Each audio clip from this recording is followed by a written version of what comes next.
It is Monday, December 11th. The greatest day of the year is December 11th, just my personal opinion, but it's a big Monday nonetheless. And we're going to be talking some NFL, NBA, maybe some NHL. Lots of talk here on WagerTalk TV throughout the day, but this show is going to focus on NHL and NFL, along with an advanced college bowl look as well. Bryan Leonard, Brian Power, and Andrew McInnis is joining us here on Monday, December the 11th, WagerTalk Today on WagerTalk TV. I am Steve Merrill, filling in for the Prez. Don't you worry. He'll be back later this week. He is still in Vegas hunting down my co-host, Teddy Covers. And speaking of Vegas, let's bring on our first guest, Bryan Leonard. And Brian, you're not safe from the Prez either. He's in your neck of the woods. So hunker down, stay home, do some handicapping. How have you been doing? How was your weekend? Everything's been going great. And I actually had lunch with Prez yesterday. Teddy and Prez joined Marco and some friends of ours. And we went out to watch the football games. And Prez was his joyful self, as they say. Well, he had to play on the Lions, so he wasn't enjoying the game all that much. And Steve, I know December 11th, your favorite day of the year. Happy birthday, my friend. Thank Steve you. Merrill spending his 50th birthday right here at WagerTalk Today. Maybe. He's not hanging out partying. He's working like cappers do when their birthdays fall at this time of the year. I had fun last month. Bri, yesterday in the rearview mirror already. We'll talk a little bit about yesterday when it comes to bad beats, bad bets, and bad for the books. There were some doozies this past weekend. That's a little bit later in the show. But first, let's talk a little NHL. NHL has been your favorite sport in recent years. You've been crushing it, and you're looking to talk about a couple of games for tonight. Let's start with Calgary and Colorado. Looking at the WagerTalk live odds screen. I'm seeing the Avalanche anywhere from minus 165 to minus 175 at home. Total, mostly sixes. There are a couple of 6.5s heavily juiced to the under. What do you want to do with the Avalanche and the Flames? Well, you'd mentioned my success in the NHL, and it's because I like playing underdogs. And in hockey, the luck factor, at least in my opinion, is higher in hockey than any other sport, which is why I've done so well. If you're not playing underdogs in the NHL, you're missing out on what I would consider easy money. And I'll try to explain that with my two plays today. First one I'm taking a look at, as you mentioned, Calgary and Colorado. I used the Colorado team total under the other day. I went against Colorado, both cash for us. In the last 10 games of 5-on-5 play, the Flames have a goal for percentage of 45.45. Expected goal percentage of 51.58. So they've underperformed their expected numbers as of late. If you take a look at those last 10 games, they've been outscored 24-20 in 5-on-5 play during that recent 10-game run. So they haven't been overly impressive, but this Colorado team right now is a team I think we can make some money on, and we have made money on by going against them. This is a team that won the championship a couple years back and is thought of as one of the elite teams. But they've only gone 5-5 overall the last 10 games. And that's despite a goal for percentage of 54.5, but expected goal of 46.54. So they're overperforming their advanced metrics, and still we're only able to go 5-5. And both these teams have been at home a lot lately. I mean, I believe Colorado's in their fourth game of a 5-game homestand. Calgary played 6 straight games at home before this one. So you would think, playing at home, you would have better stats, better analysis on this than what Colorado's been doing. So the Avalanche, especially offensively, they've really struggled as of late. They've got 9 straight games without scoring more than 4 goals in any contest, and I believe they only did that one time. They scored 2 the other night, lost as a big favorite. I expect them to lose again here as a big favorite. Calgary's not one of my favorite teams to bet on because normally they are overvalued. But this Colorado team is a team that I focused on, and until they start putting some goals on the board, I'm not laying this kind of number with Colorado. I think Calgary's a live dog here. Bryan Leonard talking NHL, and Brian's a big underdog bettor in baseball as well, and there's a lot of similarities. Hockey and baseball, you can make some money hitting less than 50%. That's the power of underdogs. Brian just gave you one there, and there's only 4 NHL games, so Brian's giving you half of the NHL card for free right here on WagerTalk Today. So maybe hit that like button, hit subscribe, and hit the bell for instant alerts so you know when this show goes live each day, Monday through Friday, noon Eastern, 9 a.m. Pacific. And Brian, the biggest dog on the board tonight is involved in that Dallas-Detroit game. Is there any value with the dog here? Detroit's as high as plus 170, 175. I don't follow hockey like I used to, but the Red Wings used to be a powerhouse team, so it's unusual for me to see them getting that type of price. They are. They're a team that's looking better. They do have a key injury, and I'm not Marco D'Angelo. I don't use the key player theory, the injury player theory. But if it was something you would like to take a look at, I think that's one more reason to play Detroit. And this one, Dallas just played the Golden Knights just the other day, and then we watch every Golden Knight game. And Dallas they look lost offensively, defensively. This is a team coming into the season for Dallas. You knew what you're going to get, solid defense, but they have not played very good defense this year. In fact, if we take a look at the season, the for goals against, Dallas is actually +7, Detroit's actually +7 over Dallas on the season, and Dallas was expected to be a contender. I picked them before the year started to win it all. They're just not playing well, and I think we can take advantage of that right now. When looking at Detroit, over the last 10 games, 5-on-5 play, the Red Wings have a goal for percentage of 58.06, expected goal percentage of 46.71. So they are outplaying their advanced numbers, and you would expect some regression. I just don't see it coming tonight. Detroit's been outscored, or has outscored the opposition in 5-on-5 play the last 10 games, 18-13. Detroit's allowed 13 goals, 5-on-5 play the last 10 games. That's the kind of underdog I can get behind, a team that's playing very good defense right now. Dallas, on the other hand, goal for percentage of 46, expected goal of 53.58 the last 10 games in 5-on-5 play. They've been outscored 27-23. Favorite in this price range that has given up 2.7 goals each game on 5-on-5 play is not somebody I'm looking to bet on here. Normally, we'd like to play on the Dallas team here because they have the nice regression numbers. And last game, they were a no-show against the big rival. Actually, they've been swept by Vegas 3-0, and that's the last time they played them. So I would expect a good effort out of Dallas, but they're just not playing well enough, especially defensively. Sometimes the numbers dictate more than the emotion of the games. And I think this is a situation where the line is just simply too high to play on Dallas here. Detroit's a team playing very well, a lot of confidence. And I think Detroit takes this one to the wire. Detroit's defense has been better lately. Give me the underdog Red Wings on this one. So I'm challenging myself to come up with follow-up questions in hockey. And I have one for both games. I missed the first one, right, but I do want to ask you about the first one. You said Calgary's perennially overvalued, that they tend to be an overvalued team. And that you're the first person I've heard that's come out of their mouth. Explain that a little bit. Yeah, Calgary, at least the last few years, they were a team that was really expected to compete in the West. And they have a lot of talent. They just have not put it together. They fired their coach last year. And in the long run, it really hasn't made much of a difference. It's a team that has the talent. No doubt about it. They have the talent, but they haven't played up to it. Reminds me a lot of the Toronto Maple Leafs in the Eastern Conference, a team that has probably the best offensive talent in the league, and yet they continue to struggle. Now, Toronto's put it together the last couple of weeks. They're playing much better.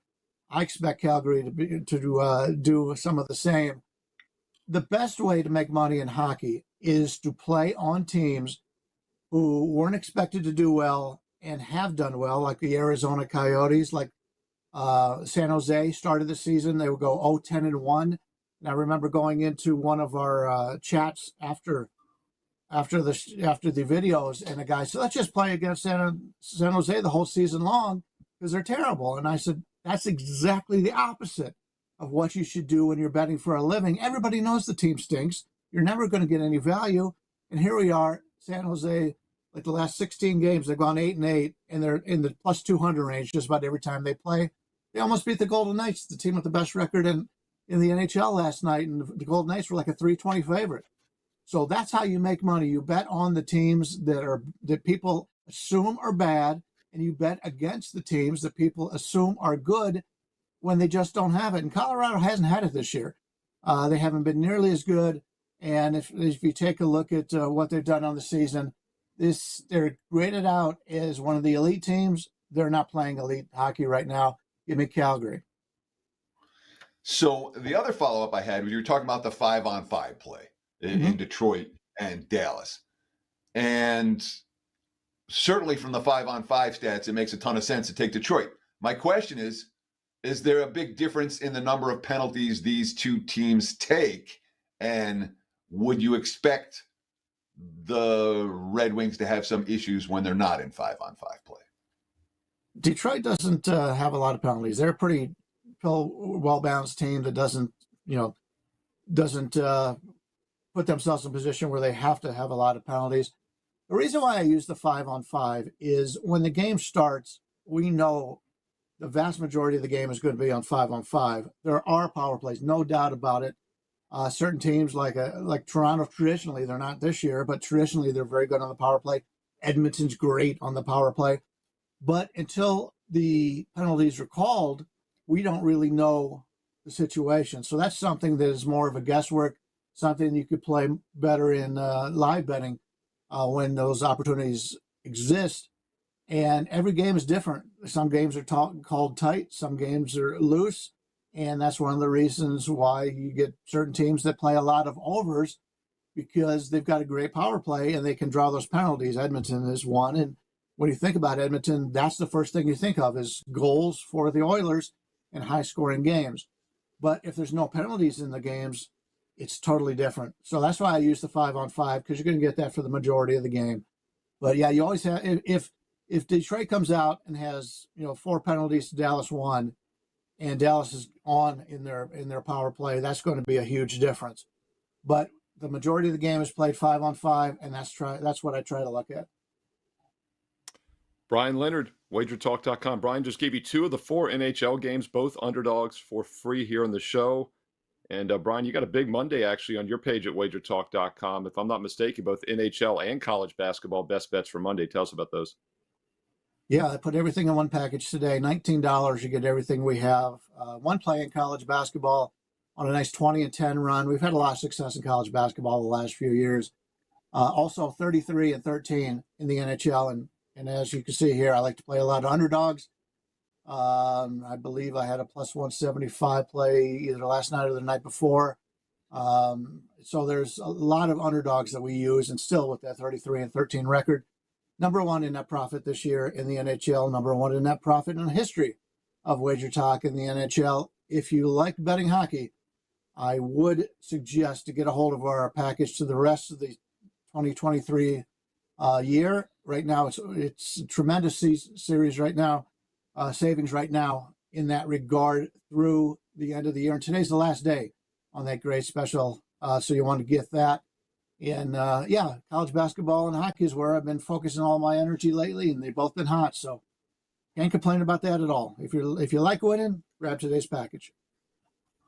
That's Bryan Leonard. That's a great special. Everything today. It's normally a one day is $39. He's giving it to you for half price today on Monday, just $19. But you know what's even a better deal than a $19 day, Teddy, is a $9.50 day for every day the rest of the year. And that's because that $199 special, I've talked about it every day, all of last week. And I kept saying, get on board because the price is the same all the way through next Monday. Well, if you dragged your heels and you've missed out, there's still 21 days of December. That works out to $9.50 a day for every football, basketball, baseball, hockey, no baseball, hockey, basketball, football for the rest of 2023. And today is the absolute last chance to get it. It expires at midnight, so don't delay if you want the rest of 2023 all sports. Every capper, you can do multiple cappers, and there's no promo code needed. Last chance, last call, $199. Rest of the year special expires tonight on Monday at WagerTalk.com. Teddy covers. I always enjoy what bettors learn, but my Monday segment is my favorite throughout the football season because it's bad beats, bad bets, and bad for the books. What'd you see this weekend? 6 B's, bad beats, bad bets, bad for the books. A little recap of what just happened this past weekend. And there were some beats this weekend. Let's see. You had Navy, you had under. They're Navy. They're +2, +2.5. They're down 8. The clock's running out. And they get stuffed at the 1 yard line, maybe the 1 inch line. The touchdown's good, you win or push at worst. Instead, just short. The total got bet as low as 27.5. And what does Army do? The last play of the game, an intentional safety to run out the clock, 17-11 final. If you had under 27.5, betting skills are an issue, but that was still a tough beat, and obviously tough if you had Navy. How about the Jets-Texans total yesterday? 34, 33 and a half. The game's played in a monsoon. It's nothing at halftime. You're feeling pretty good about your under. 30-6 final. Zach Wilson threw for 300 yards. What? The Texans got stopped on downs 3 times in the fourth quarter, all in their own territory. The Jets didn't move the football after any of them. Combined yardage of the 3 drives, all 3 negative, was -8 on those 3 drives. Field goal, field goal, field goal. Houston gave them the last 9 points to send it up and over the total. Tough beat if you had the under in that one. It didn't close +3, but Jags +3 was out there. First, Doug Peterson goes for it on 4th down from inside, I think it was the 35. There was 3.5 minutes to play, and he had timeouts, and he went for it, and he was down a single score. You give the Browns an easy field goal to go up 2 scores. And then the Jags score a touchdown. Your +3 is live. But down 2, under 2 minutes, Doug Peterson chooses to go for 2 in that spot. The 2-point conversion fails. The onside kick fails. And the Jags lose by 4. If you had Jacksonville, that was no fun. How about the 49ers Seahawks over 44.5? 28-16. Seattle's missed a 2-point conversion, which would have made it 28-18. It would have already cashed. There's 14 minutes left in the game. All you need is a half a point. Seattle turns the ball over in their own territory. Great. San Fran turns it over right back. Another Seattle turnover, this time in San Francisco territory.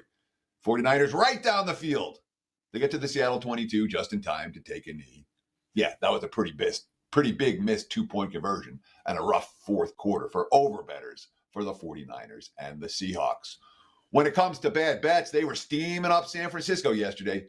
Geno Smith's absence doesn't make Seattle worse. Seattle San Fran -12.5, as high as -16. They won by 12. Bad bets on San Francisco. I bet the Panthers. I wasn't alone. New Orleans couldn't be laying -6. That being said, Carolina was even worse. Oh my God, that game was ugly. 20-6 final. Carolina, bad bet. The Bills Chiefs total bet up to 47, bet up from 47 to 49. 20-17 final. The amazing lateral play called back on penalty wouldn't have mattered for total bettors. Over steam, wrong. And of course, this is one that baffled me. I had Denver, my card yesterday. They were betting the Chargers. They closed -3 with juice to LA. LA was beat long before Herbert got hurt. The Chargers money. We got to call that bad bets. When it comes for bad for the books, the worst result for the day yesterday for the house game with the Cincinnati Bengals, who they had mispriced following the win over Jacksonville. Colts open -2, -2.5. Colts closed +3, and they lost the game by 20. Yeah, Cincy, a bad result for the house yesterday. Lots of sharp money on Atlanta, Tampa Bay over. Johnny talked about it on Friday's show. Bet up to 41.5, landed 54. That was bad for the books. Lots of sharp Jets money yesterday. +6 down to +3. The Jets won by 24. Sharp money all over the Bears, too. They won outright against the Lions. And the Cowboys result last night on Sunday Night Football was a statement game for Dallas. They certainly played like it. That, too, not a great result for the house, with all the sharp money and much of the public money coming for the Cowboys. There you have it. Bad beats, bad bets, bad for the books. Last week, rear view mirror now. Our focus goes forward.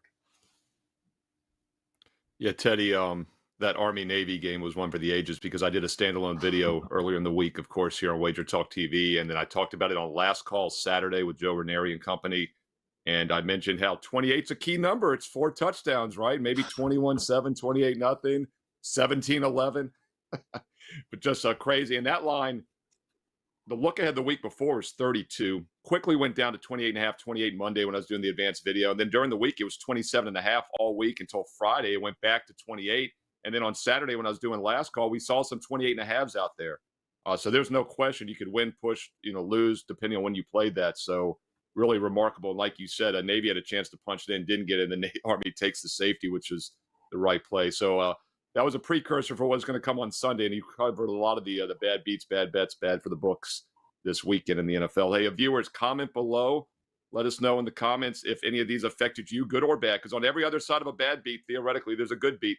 Let's not forget that. And if you're in the live chat, let us know as well. And be sure to check out those solo videos. Every single NFL game will be covered for this week. We have 3 Saturday games coming up this week at different start times. So it's a loaded NFL card this coming weekend. But Let's bring on Brian Power because Brian, history is being made tonight on Monday. It's the first time in NFL history that there are two Monday night games starting at the exact same time on two different networks. And I do have a standalone solo video up right now for the Titans-Dolphins game. That one I did earlier this week. It's posted now. I said 13 and a half. It was in my public video. I said they're going to probably hit 14. Miami's looking very public this week, and it is 14 across the board. But the other game at 8:15 Eastern you're going to look at is Packers-Giants.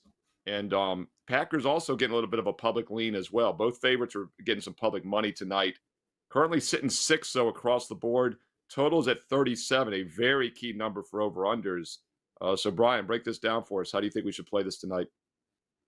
Yeah, let me just start off by saying what I need to happen for my clients. I just need the Packers to win. I parlayed them with the Cowboys, a money line parlay, obviously. I could have just laid the points as Teddy laid out. What a statement win that was for Dallas last night. Here, though, I wouldn't want to lay the points with the Packers. They go from being home dogs to road favorites. I had them last Sunday night against Kansas City. They win 27-19 outright.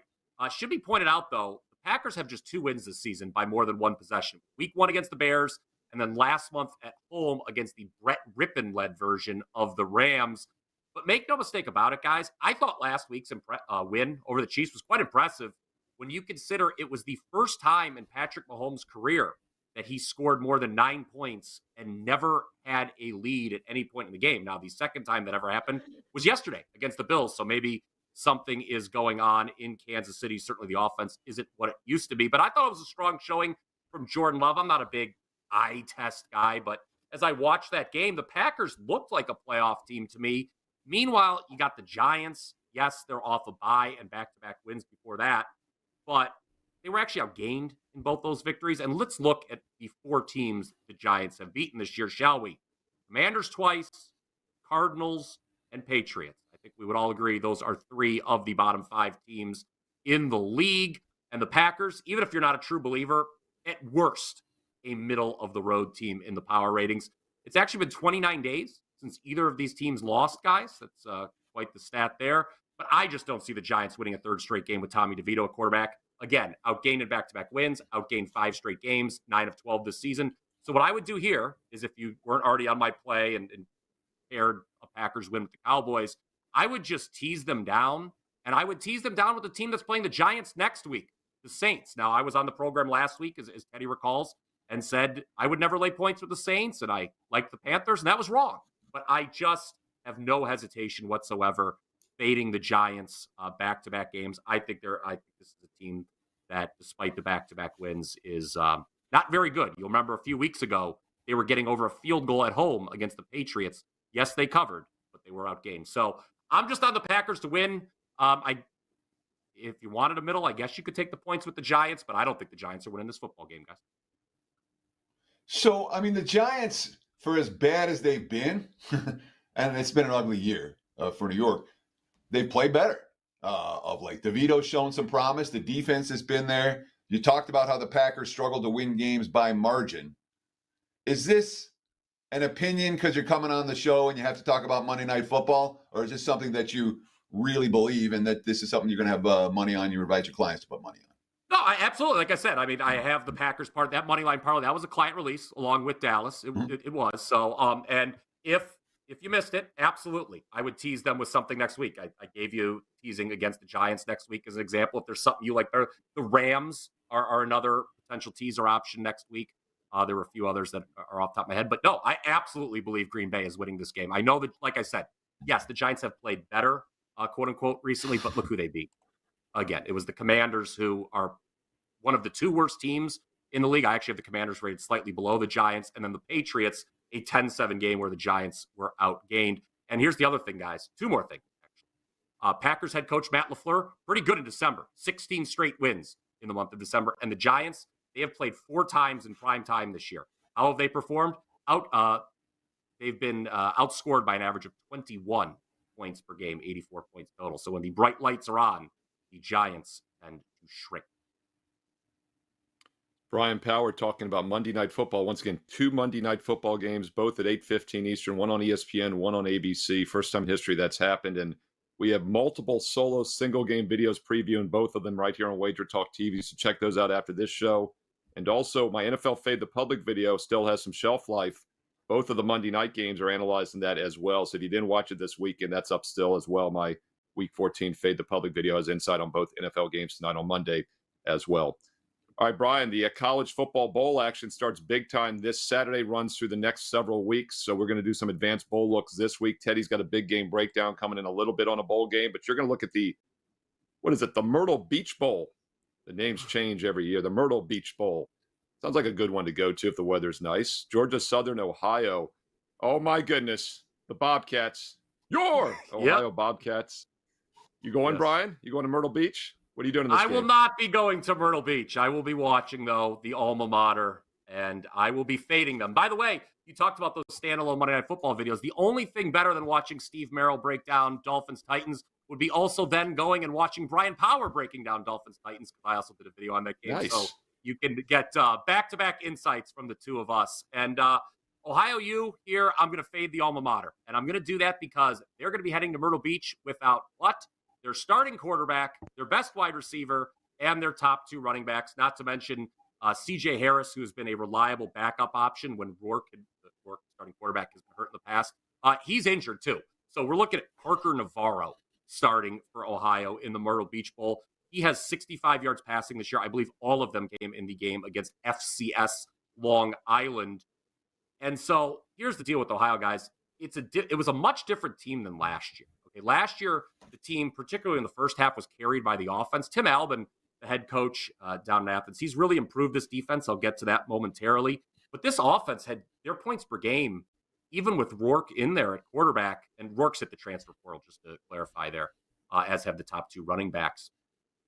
They decreased points per game about 10 points over last year. So it was a bad offense to begin with. And the skeleton crew they're going to be trotting out there this Saturday at 11 a.m., guys, I just wouldn't be confident in Ohio doing much offensively. Now, you could argue Tim Albin could lean on his defense. This is going to be surprising to some. Ohio was top 5 in the country in points allowed this season. The only 4 teams that allowed fewer points per game, all from the Big Ten: Michigan, Penn State, Ohio State, Iowa. That said, as good as this defense has been, I have 2 concerns. One of them is most offenses, as you guys know, in the MAC are putrid. I mean, some of the worst offenses in the country reside in the Mid-American Conference. 2, and again, you guys have been doing this for a long time, these early bowl games, relying on defense, when we see a lack of motivation from some of these teams, typically it's on the defensive side of the ball. And you look at Ohio coming in, it was a disappointing season. They didn't make the MAC championship game. Rival Miami did, and of course, upset Toledo up in Detroit. You know, this is just a ho-hum bowl for OU. They've won 4 bowl games in a row, but I don't think they're going to be that excited. Meanwhile, Georgia Southern, bad end of the regular season at 0-4 straight up ATS. I think that actually works in our favor from a motivational perspective because, you know, hey, here's a chance to end the season on a positive note, and they have no key players in the transfer portal. You do want to keep an eye out on on their leading runner, Jalen White, who was injured for the regular season finale. But again, unlike Ohio, Georgia Southern has not won a bowl in a couple of years. I think they come out motivated. This is all about motivation for me. I would lay it with Georgia Southern. Ohio, by the way, guys, 3-9 ATS the last 3 seasons outside the MAC. So you talked about Georgia Southern's 4-game skid, that straight up and against the spread to close out the season. They were favored twice during that span. They were a short dog of plus 2.5 1/3. So it wasn't like they were outclassed in those games. They just weren't any good. And you start looking at this team and you go, wow, since September ended, they've beaten 2 teams, UL Monroe, who didn't win a game in the Sun Belt, and Georgia State, who won 3. So the teams that are 3-13 in conference combined. And that's it since the end of September. How confident are you that this team's good, or forget the motivation, are they good enough to beat anybody? And let alone they have to beat them by margin here. They're not going to win. They have to win by more than a field goal.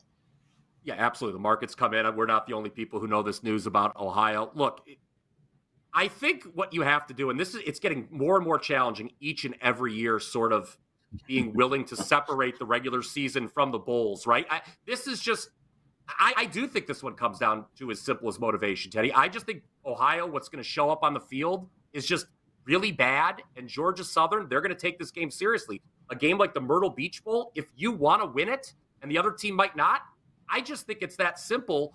Again, a lot of the teams that OU beat were really bad. The MAC, off the top of my head, I mean, I think other than OU, Miami, and Toledo, every other team in that conference was bottom 25, bottom 30 in the country. It was really bad, really ugly for the MAC this year. I just think Georgia Southern's going to show up and want to win this game, and I don't think 3.5 is that much. Davis Brid's a decent enough quarterback where some of the stats not that great. Yeah, no, they weren't, but I just think they're going to want to win, and they will. Follow the money in this case. Brian Powers saying, fade his Ohio Bobcats, so you better listen. He knows that program pretty well. And follow him for college basketball as well. Brian and I both do the college basketball show multiple times a week, live at 2 Eastern here on the network. And he'll talk some MAC action on that show as well. I'll talk some CAA action. That's the beauty of college sports, guys. You can dig deep into these smaller conferences and find some edges. And Brian, I apologize for burying the lead here. I thought I was on a pretty good run for December here as we entered yesterday on a 20-6 run. But you have started the month of December on a 21-4 run that is still active going into Monday night here. Man, if there's ever a reason to get the rest of December for $199 from Brian Powers, Steve Merrill, Teddy Covers, now might be the time. Brian, 21-4 run. Fantastic start. What you got going at WagerTalk.com? Yeah, as Brian Leonard pointed out in the last segment, it's a great day to take. It's obviously the last day, so it's your last chance to take advantage of that end of the year special $199. NFL 20-8, our last 28 selections. We ended the college football season with a 5-0 conference championship sweep 2 Saturdays ago. I was 67% last year in the Bulls.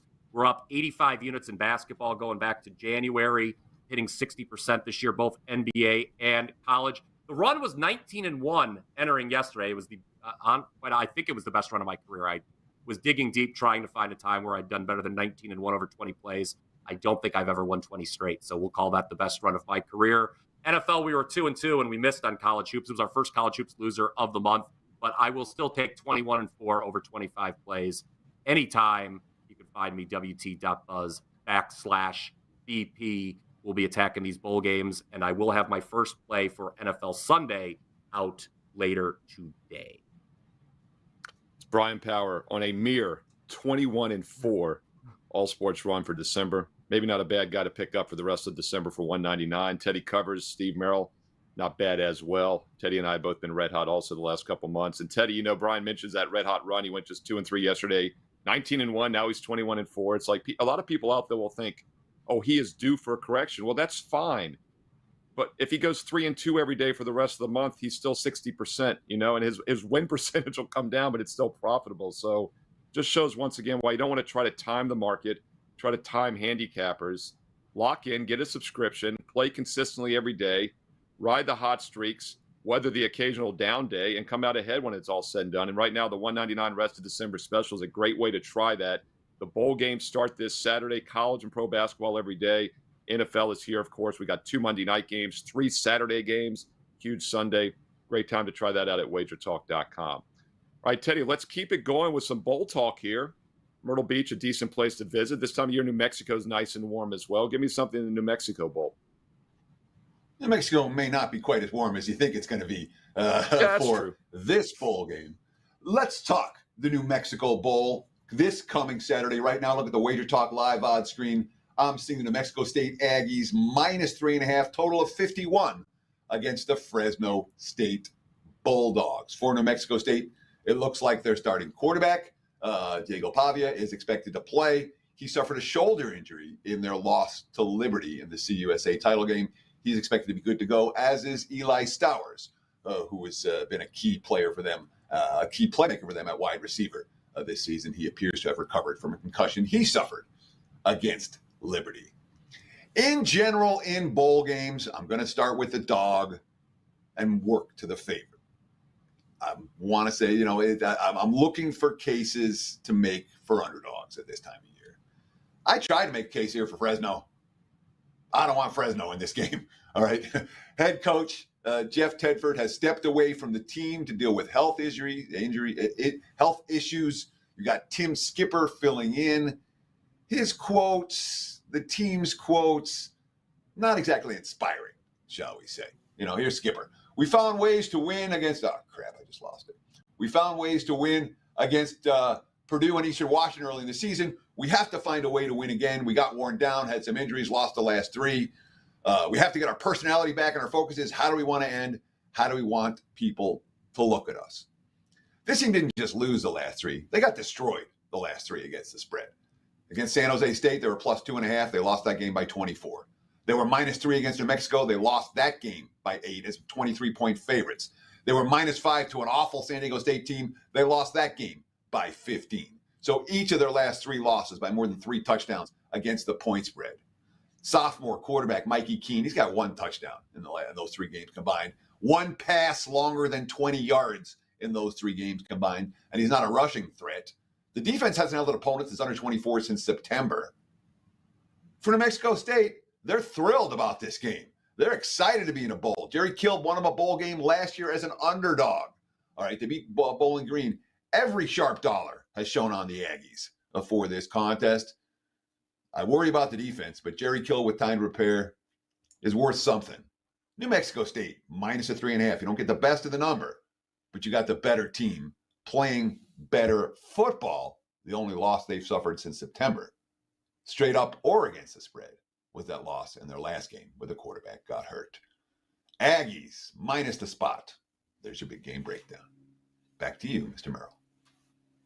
New Mexico Bowl, College Bowl action kicks off big. Multiple games this Saturday, and you just got 2 of them from Brian Power and Teddy Covers here on WagerTalk Today. And it's funny, Teddy, there's no preseason in college football, but handicapping the college bowls is similar to handicapping the NFL preseason. It's all about motivation, as you just said.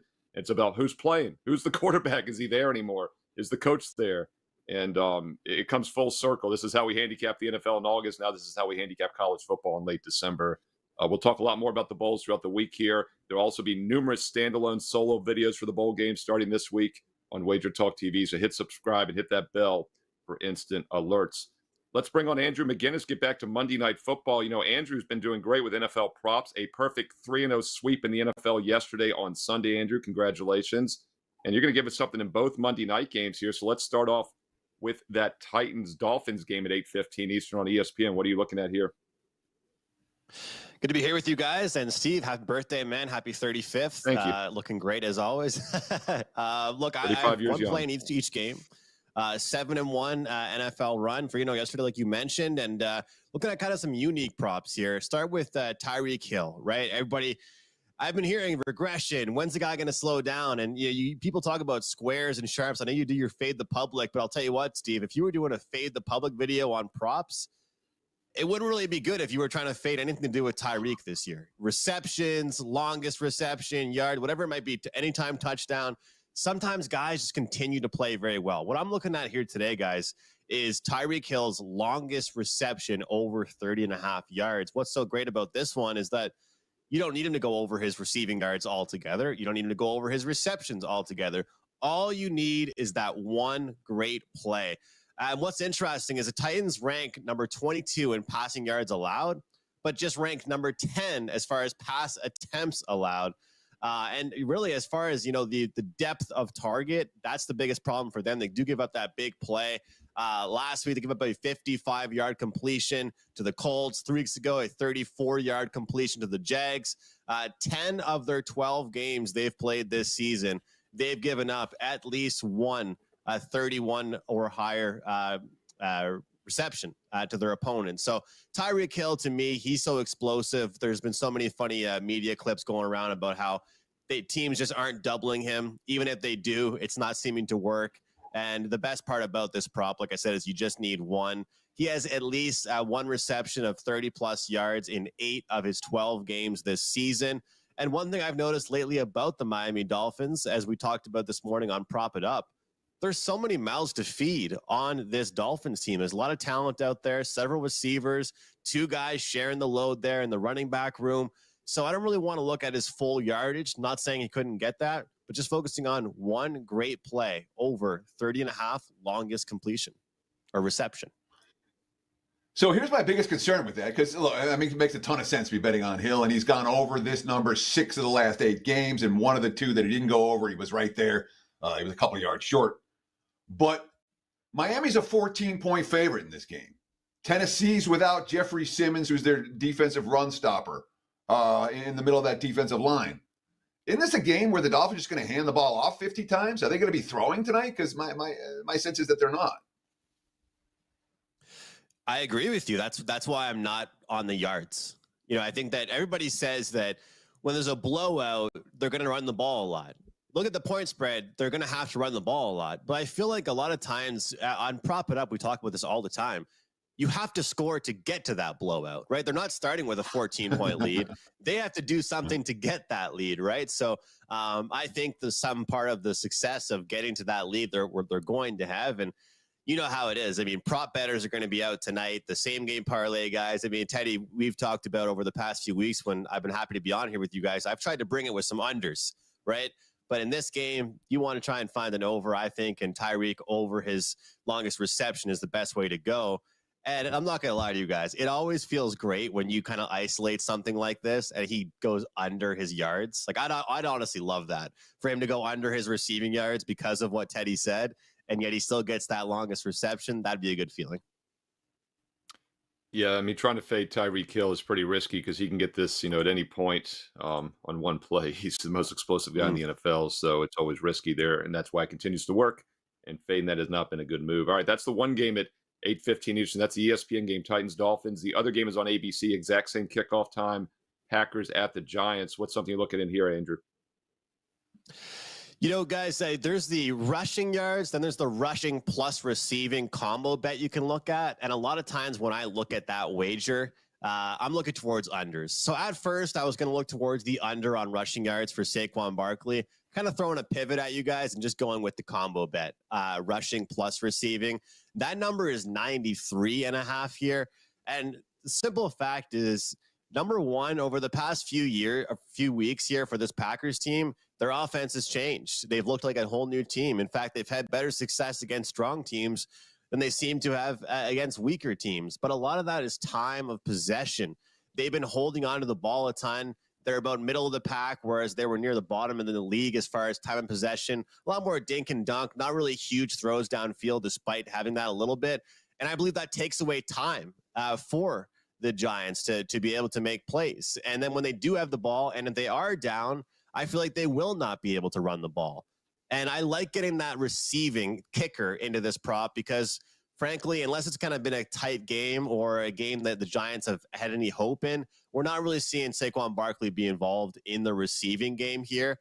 And just in general, looking over his game log, Saquon Barkley over the last few games, I think we could all agree that it's been a pretty light schedule for this Giants team, despite them not having the most success. They've had some easier teams, and right now, I can't remember what Teddy, you and Prez had the Packers pegged as in your buy and sell segment, but I like what I'm seeing from them right now. And just when the market started to kind of look down on them, you're kind of seeing them pick up a little bit. I think that they shut down Barkley. Their rush defense has not been good in the season. That's a problem. But their actual passing defense is number 10 in the entire league. So I believe that he doesn't really act as much of a pass catcher. And if they get a decent lead early, they're not going to be able to go ahead and run the ball very much. So under on Saquon Barkley, but I highly recommend choosing the rushing plus receiving option to get that a little bit higher. Barkley under rushing and receiving. Last time out against New England, what do you have? 49 combined yards, although he did go over rushing and receiving 3 of his previous 4 starts. Andrew says that's not going to happen tonight.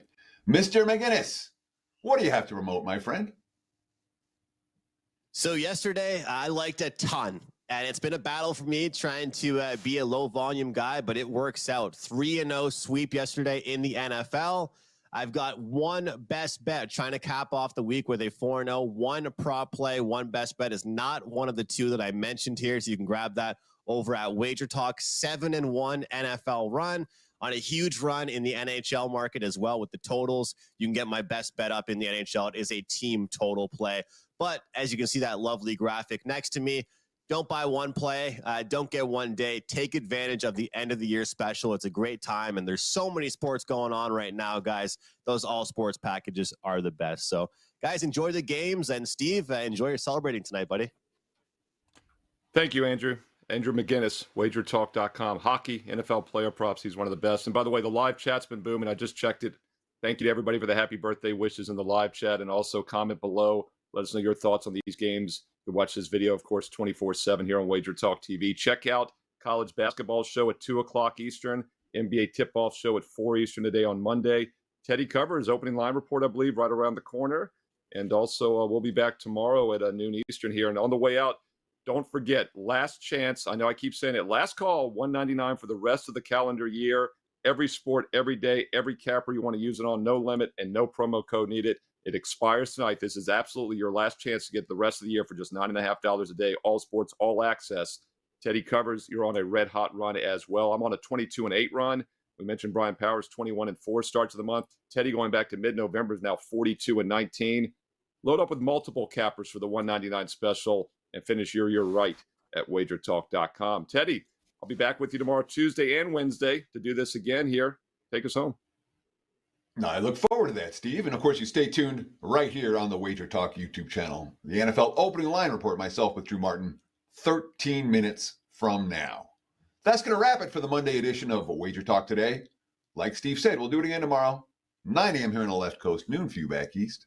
Between now and tomorrow's show, best of luck with all your bets. We'll see you next time.